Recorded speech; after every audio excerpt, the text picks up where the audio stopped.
कहाणी शुक्रवारची जिवतीची. ऐका शुक्रवारा तुमची कहाणी. आटपाट नगर होतं. तिथं एक राजा होता. त्या राजाला मुलगा नव्हता. तेव्हा राणीनं काय केलं, एका सुईणीला बोलावून आणलं. अगं अगं सुईणी, मला नाळवारीसह एक मुलगा गुपचूप आणून दे. मी तुला पुष्कळ द्रव्य देईन. सुईणीनं गोष्ट कबूल केली. ती त्या तपासावर राहिली.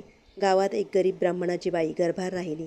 तेव्हा सुईण तिच्या घरी गेली आणि तिला सांगू लागली, बाई बाई, तू गरीब आहेस, तुझं बाळंतपणाचं पोट दुखू लागेल तेव्हा मला कळव, मी तुझं बाळंतपण फुकट करीन. तिनं होय म्हणून सांगितलं. नंतर ती सुईण राणीकडे आली. बाईसाहेब, आपल्या नगरात अमुक अमुक गरीब ब्राह्मणाची बाई गरोदर आहे. तिला नुकताच 2रा महिना लागला आहे. लक्षणं सर्व मुलाचीच दिसत आहेत. तेव्हा आपल्या घरापासून तेथपर्यंत काही कळणार नाही असं एक गुप्त भुयार तयार करावं. आपल्याला काही दिवस गेल्याची अफवा उठवावी. मी तुम्हाला नाळवारीसह मुलगा आणून देईन.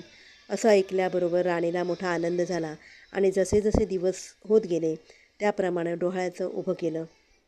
पोट मोठं दिसण्याकरिता त्याच्यावर लुगड्याच्या घड्या बांधल्या. भुयार तयार केलं. 9 मास भरतात बाळंतपणाची तयारी केली. इकडे ब्राह्मणीन बाईचं पोट दुखू लागलं. सुईणीला बोलावणं आलं. त्याबरोबर तुम्ही पुढं व्हा, मी येते म्हणून सांगितलं. धावत धावत राणीकडे आली. पुढं दुखण्याचं ढोंग करायला सांगितलं.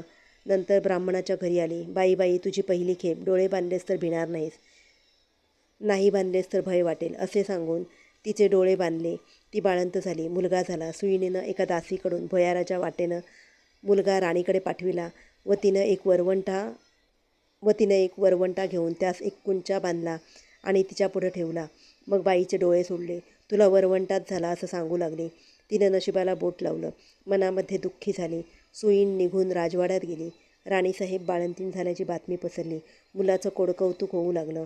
इकडे ब्राह्मणबाईनं नेम धरला. श्रावणमासी दर शुक्रवारी जिवतीची पूजा करावी आणि नमस्कार करून, जय जिवती आई माते, जिथं माझं बाळ असेल तिथं खुशाल असो असं म्हणून तिनं तांदूळ उडवावेत. ते ह्या मुलाच्या डोक्यावर पडावे. हिरवं लुगडं नेसणं, हिरव्या बांगड्या लेणं वर्ज केलं. तांदळाचं धुवण ओलांडणं बंद केलं. याप्रमाणे ती नेहमी वागू लागली. इकडे राजपुत्र मोठा झाला. एके दिवशी बाहेर फिरायला निघाला. त्या दिवशी ती न्हावून आपल्या अंगणात राळे राखीत बसली होती. तेव्हा त्याची नजर तिजवर गेली. हा मोहित झाला व रात्री तिची भेट घ्यायची म्हणून निश्चय केला. रात्री तिच्या घरी आला. दारात गायवासरू बांधली होती. चालता चालता राजाचा पाय वासराच्या शेपटीवर पडला. वासराला वाचा फुटली. ते आपल्या आईला म्हणालं, कोण्या पाप्यानं माझ्या शेपटीवर पाय दिला. तेव्हा ती म्हणाली, जो आपल्या आईकडे जावयाला भीत नाही तो तुझ्या शेपटावर पाय द्यायला भिईल काय. हे ऐकून राजा मागे परतला आणि घरी येऊन आपल्या आईपासून काशीस जाण्याची परवानगी घेतली. काशीस जाऊ लागला. जाता जाता एका ब्राह्मणाच्या इथं उतरला. त्या ब्राह्मणाला पुष्कळ मुलं होती. पण ती 5वी-6वीच्या दिवशी जात असत. राजा आला त्या दिवशी चमत्कार झाला. 5वीचा दिवस होता. राजा दारात निजला होता. सटवी रात्री आली आणि म्हणू लागली, कोण गं मेलं वाटेत पसरलं आहे. जिवती उत्तर करते, अगं माझं ते नवसाचं बाळ निजलं आहे. मी काही त्याला ओलांडू देणार नाही. मुलगा आज जाणार म्हणून त्या मुलाचे आईबाप चिंता करीत बसले होते. त्यांनी हा संवाद ऐकला. इतक्यात उत्तरात्र झाल्यावर सटवी व जिवती आपापल्या रस्त्यांनी निघून गेल्या. उजाडल्यावर ब्राह्मणानं येऊन राजाचे पाय धरले. तुमच्यामुळे आमचा मुलगा जगला. आजचे दिवस तुम्ही मुक्काम करा अशी विनंती केली. राजानं ती मान्य केली. त्याही रात्री याप्रमाणे प्रकार झाला. दुसरे दिवशी राजा चालता झाला. इकडे ह्यांचा मुलगा वाढता झाला.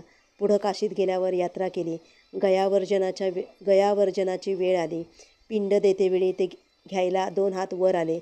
असं होण्याचं कारण त्यानं ब्राह्मणास विचारलं. ते म्हणाले, घरी जा, साऱ्या गावातल्या बायका पुरुषांना जेवायला बोलाव, म्हणजे याचं कारण समजेल.